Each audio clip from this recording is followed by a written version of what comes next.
I am James Wilson, 24 years old, and I moved to Detroit, Michigan about a month ago. I became a university student here and was looking for a place to live, something that wouldn't cost a fortune. That's when I found that ad online. The apartment seemed perfect, too cheap to be true, but I was desperate. Apparently, the building was located downtown in a quiet area, away from the hustle and bustle of the busier neighborhoods. The best part? The rent was practically half the price of any other place around here. Something felt off, but at that moment, I didn't care. I went to see the apartment before closing the deal. The building looked run down, with long, poorly lit hallways, but the apartment itself seemed to be in good condition. However, there was one curious detail. The place wasn't on the building's floor plan.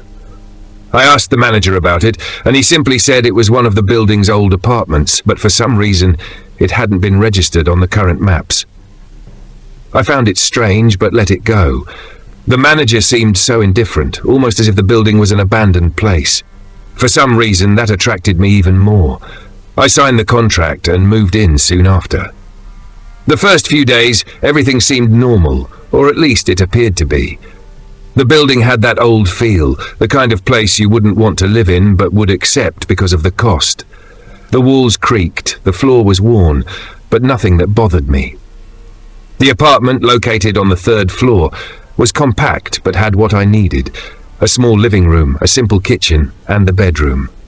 It was the bedroom that gave me a strange feeling. I couldn't tell if it was the lack of natural light or the oppressive silence, but something felt off there. What really started to scare me happened on the 2nd day. I had just moved in and was unpacking when I heard a noise. It was faint, like something falling. At first, I thought it was just the building, maybe a sound coming from the floor above or below. But when I went to check, the noise seemed to be coming from my bedroom. I ran there and, to my surprise, the glass I had left on the table had fallen, but no one was nearby. It didn't make sense because there was no draft, nor anyone there to knock it over. I felt a little uneasy, but tried to ignore it. Maybe the glass hadn't been placed properly or something like that. The next night, things got stranger. When I went to bed, I noticed something different. The room felt smaller, as if the walls were closing in. I couldn't understand what was happening. I was lying in bed with the light off, trying to sleep, when I heard a noise from the other side of the room. It sounded like something moving. I thought it might be the wind or some noise from the building, but the sound was too clear to ignore. I got up and went to where the noise was coming from, and again, there was nothing. But the worst part wasn't the noise. The worst part was that the furniture had changed positions. The chair that was beside the bed was now near the window, and the lamp was tilted sideways. I could have sworn I had left everything in its place. The next day, I decided to investigate. Something wasn't right. I started by talking to some neighbors in the hallway, but they were strangely evasive. When I asked about the apartment, many avoided answering or just said they didn't know anything. That's when I decided to look for information online. I discovered that the building was old, dating back to the early 20th century, but the apartment I was in didn't appear in any recent official records. There were some forums of former residents discussing the place, mentioning strange sensations and unexplained noises, but nothing concrete. The lack of information was even more disturbing. I went back to the manager, trying to get more details, but he only gave vague answers like, "You shouldn't worry about that," and "These things are normal in old buildings." Every day I felt more uncomfortable. The noises continued, the furniture kept moving, and the feeling of being watched intensified. One night, I woke up to a strange draft, even though the windows were closed. It felt as if something was moving through the apartment, invisible. Then something new happened. I started hearing whispers, low and almost inaudible, but clearly coming from inside the apartment. They weren't frequent, but always occurred during moments when the apartment was completely silent. I tried recording the sounds with my phone, but could never capture them. They seemed to disappear as soon as I tried to document them. Finally, after weeks of unease, I decided I couldn't live there anymore. The apartment was affecting me mentally, and I needed to leave. I found a new place to live and moved out as quickly as possible. To this day, I don't know exactly what happened in that apartment. Maybe it was just my imagination, or maybe something truly inexplicable was going on. But one thing is certain, I will never forget that place. Even now, sometimes when I'm alone, I feel as if I'm being watched. And, deep in my mind, I still hear those whispers.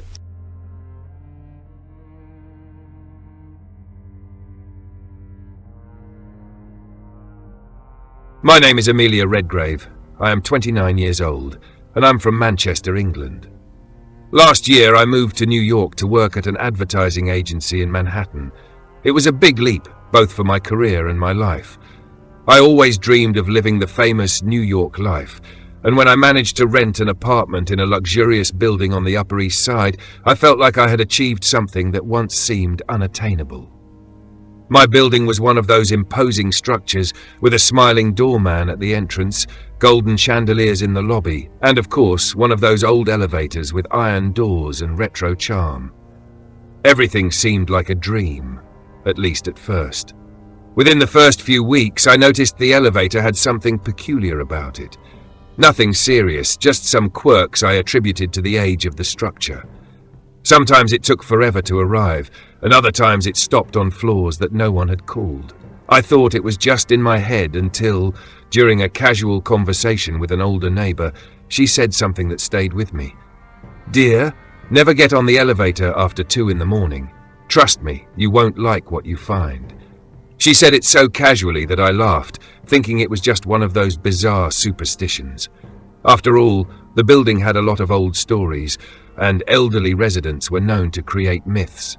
That night, as I tried to work on a campaign, I got stuck on the couch until late. The clock flashed 1:45 a.m., and my apartment was unbearably hot. My window was jammed, and the ceiling fan made more noise than wind. I decided to go down to the reception to see if the doorman could help or at least give me another bottle of water. When I stepped into the elevator, I remembered my neighbor's words, but ignored them. It was just superstition, right? At first, everything seemed normal. I pressed the ground floor button and leaned against the wall, feeling the slight sway as the elevator descended. But then, without me touching anything, it abruptly stopped on the 5th floor. The door creaked open with that characteristic sound, but the hallway was completely dark. Nothing but dense, silent emptiness. I waited a few seconds, thinking maybe a neighbor had called the elevator, but no one appeared. "Must be just a technical glitch," I murmured, pressing the ground floor button again. The door closed, and the elevator started descending again, but this time I felt something different. It was as if the air had grown heavier, denser. The number panel didn't make sense. Instead of going down, the numbers began flashing randomly. 3, 7, 12, 4. And then the elevator stopped again, this time at what seemed to be the basement. The door opened, but what I saw wasn't the parking lot I was familiar with. It was a narrow corridor, with walls covered in a dark substance that seemed to drip as if alive. The lights flickered, and the sound of the elevator became a distant echo. I don't know why, but something pushed me to step out. It was as if my legs had a will of their own. I took a few hesitant steps, and as soon as the elevator door closed behind me, I realized I was completely alone. The corridor seemed to stretch endlessly, and as I walked, I noticed identical doors on either side. Some were ajar, but I didn't have the courage to peek inside. The silence was so deep I could hear my own breathing, but suddenly that changed. I heard footsteps behind me. Slowly, I turned around, but the corridor was empty. I kept walking, trying to find an exit, until I saw something that made my blood run cold. One of the doors opened on its own, revealing a room full of framed portraits. I recognized those people. They were my neighbors, some of whom I often saw in the lobby. But there was something strange about the portraits. All of them had expressions of terror, as if they had been photographed at the moment of their death. I wanted to leave, but before I could take another step, I saw someone at the end of the corridor. It was a woman, facing away from me, with long, disheveled hair.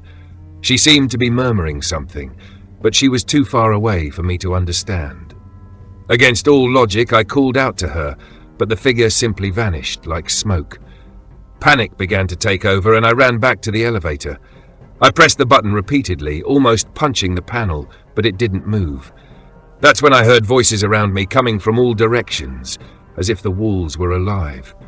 The whispers grew louder, turning into screams until suddenly the elevator started moving on its own. When the door finally opened, it wasn't my floor, nor the lobby, nor anything I recognized. It was a massive hall with a pale, cold light. There I saw several people standing still, staring into the void. When I looked closer, I realized they were familiar faces. My neighbor, the doorman, even a coworker who had gone missing months earlier. They didn't move, didn't blink, just stood there, like statues. Before I could react, I felt a cold hand on my shoulder. When I turned, no one was there, but a deep, raspy voice whispered near my ear, "You shouldn't be here." I ran to the elevator, my heart pounding so hard it felt like it would burst.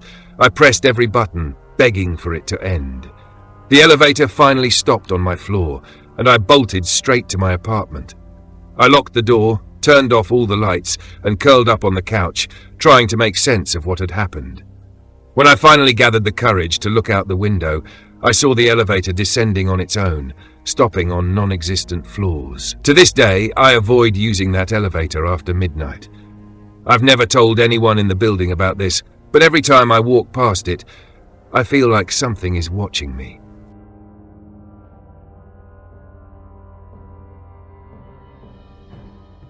My name is Alicia Montrose. I am 29 years old, and I am originally from Halifax, Canada, but I currently live in Salem, Massachusetts with my husband, Ian.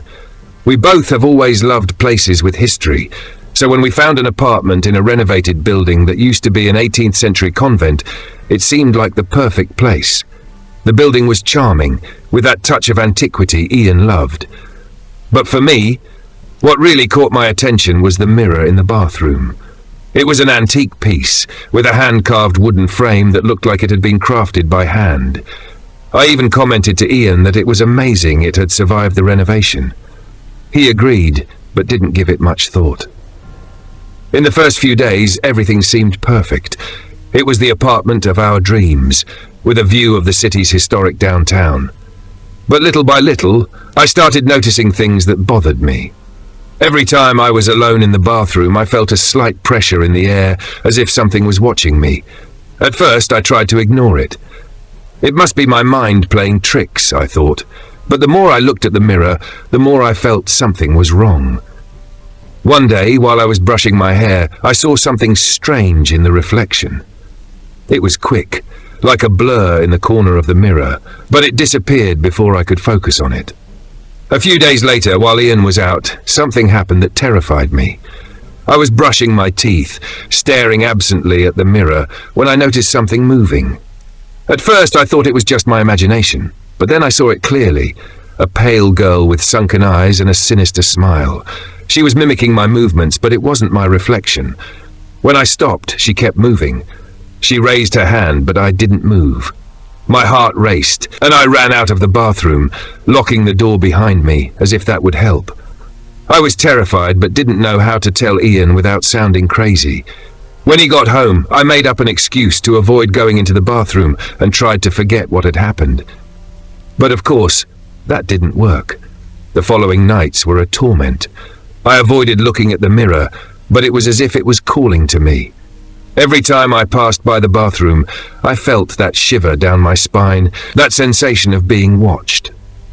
Finally, I gathered the courage to tell Ian. He listened patiently, but it was clear he didn't believe me.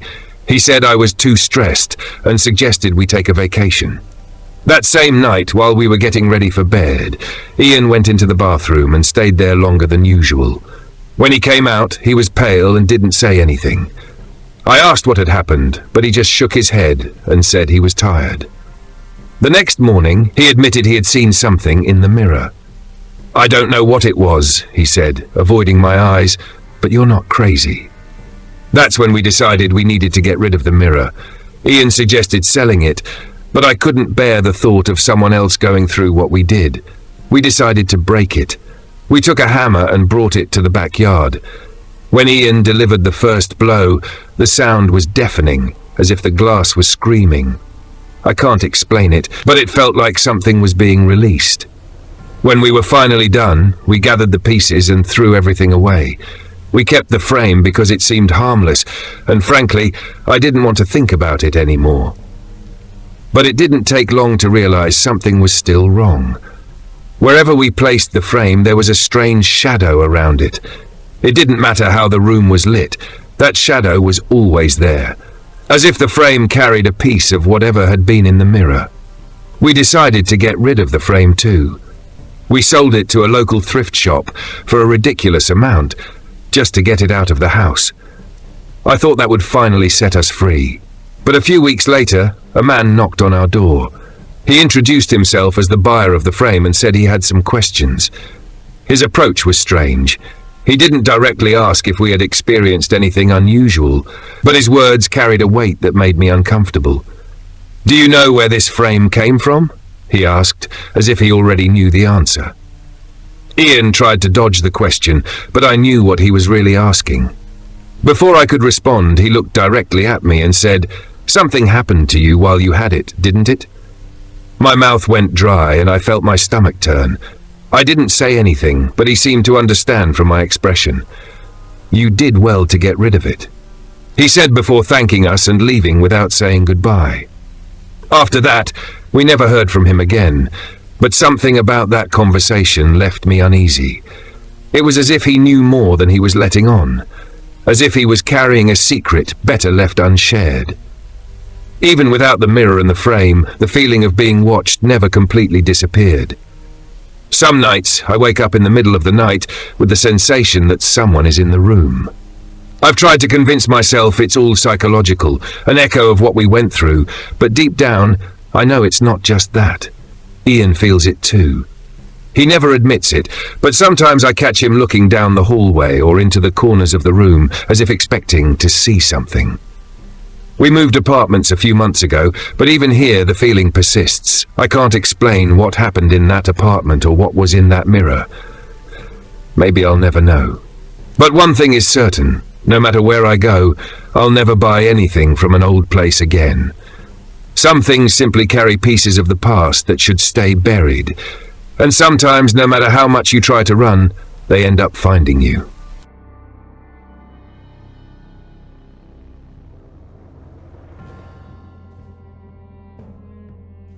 My name is Michael Hayes. I am 29 years old, and I am from Columbus, Ohio. I decided to move to Chicago because my life in Columbus was stagnant. I had always dreamed of being a writer, but I spent the last 5 years in a dull job at a marketing company.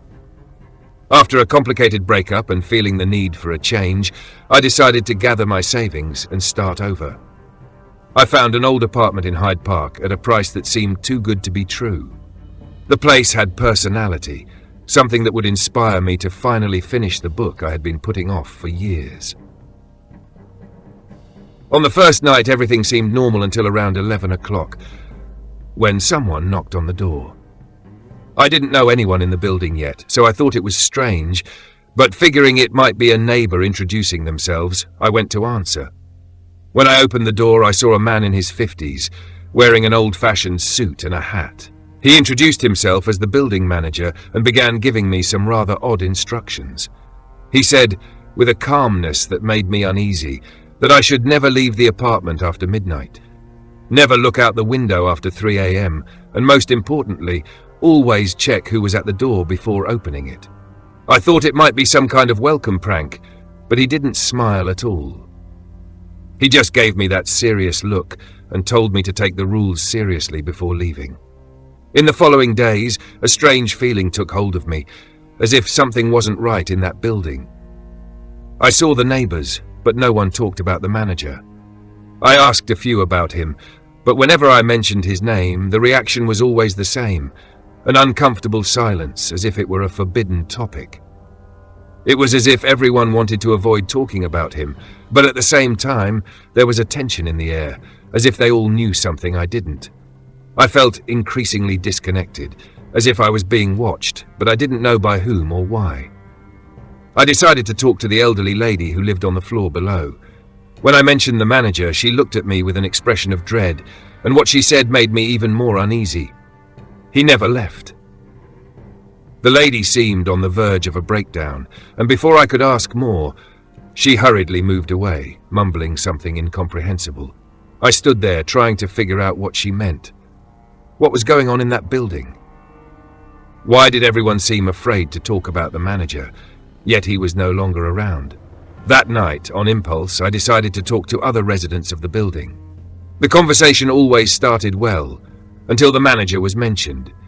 Everyone's reaction was the same: nervousness, furtive glances, and then quickly changing the subject, as if they were trying to avoid any reference to him. One of the neighbors, a younger man, revealed to me that the manager had mysteriously disappeared years ago and hadn't been seen since. However, everyone still seemed to follow his strange rules, even though he was no longer there. This detail intrigued me even more. How could someone disappear and still have so much control over the place? Something didn't make sense. I didn't want to believe it was all just a big coincidence, so I kept asking questions. I went to an online forum about the building and found a thread where some people mentioned hearing strange stories about the manager and the rules he had left behind. Some accounts spoke of inexplicable noises at night, others of a feeling of presence, as if the manager was always watching, even though he wasn't physically there. No logical explanation seemed to exist. As the days went by, the atmosphere in the building grew heavier. The sounds at night became more intense, the hallways quieter, and the feeling of being watched never disappeared. I started following the manager's rules, even without fully understanding why, as if there was an invisible force pressuring me to obey. One night, I was at home, trying to rest, when I heard a sound coming from the hallway. I looked through the peephole, but didn't see anyone. The hallway was empty, but the air felt denser, as if something was there, waiting. The feeling of being watched grew stronger every day, and I didn't know if I was becoming paranoid or if something strange was really happening.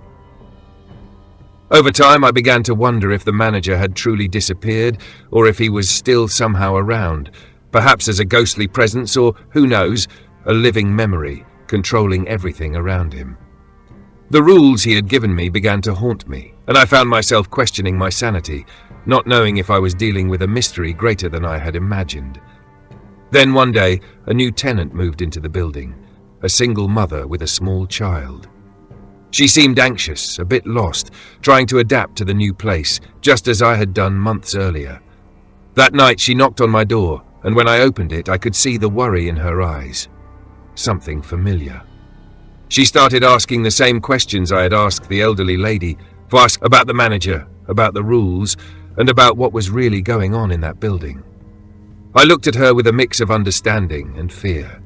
She was about to discover what I already knew, that the rules weren't just precautions, but something much deeper and more unsettling. I didn't know what to say, but I knew the fear, now familiar, was back, and that the manager's presence, whatever it was, still loomed over that place, waiting to be rediscovered.